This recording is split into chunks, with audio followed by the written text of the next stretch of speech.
naku, eto na nga. Alam mo, Oo. pinag-uusapan ito dahil nga sa panayam nga ni Mama Rene Salud kay John Lapus. Galing to doon, di ba? Ayun. Tapos doon ay nabanggit kung si Ayon Perez daw ba ay straight. Sabi ni Sweet nga, bilang pagtatanggol kay Ayon Perez, si Ayon Perez, ang tingin niya sa sarili niya, ang kanyang gender, siya ay lalaki. He is straight. Hindi porke asawa niya na si Vice at nagtatalik sila, siya na ay bakla. Mali ang ganong kaisipan. Alam mo, eto ngayon ko lang aaminin sa inyo, no? Ano? Bakla ako. Ha?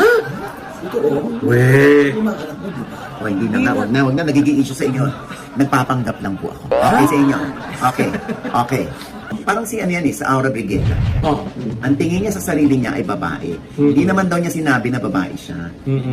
Yun ang tingin niya. Ngayon, kung ayaw pa rin pumayag ng mga tao, hindi na siya may problema. Kundi yung mga tao na hindi sila magka-level ng isip. Ito naman, bilang paniniwala ko din. Na hindi naman pwede pumatol ang isang barako sa isang bading ay bading na. Noon ano yan, katawagan yan, di ba? Pag pumatol sa bading, bading na rin. O pag pumatol sa bading, silahis na.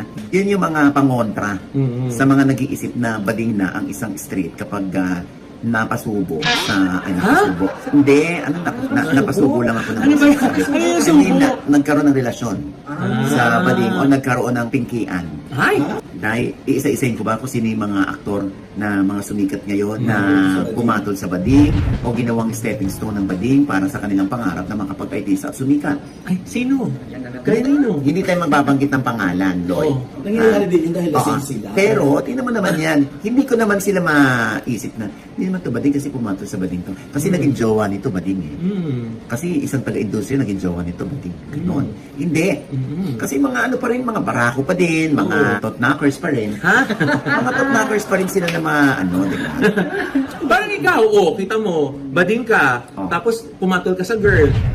Ibig ba sabihin, tibo ka na? Inamin ko ba? Choice yun. Choice kung magkaroon ng pamilya. Yes.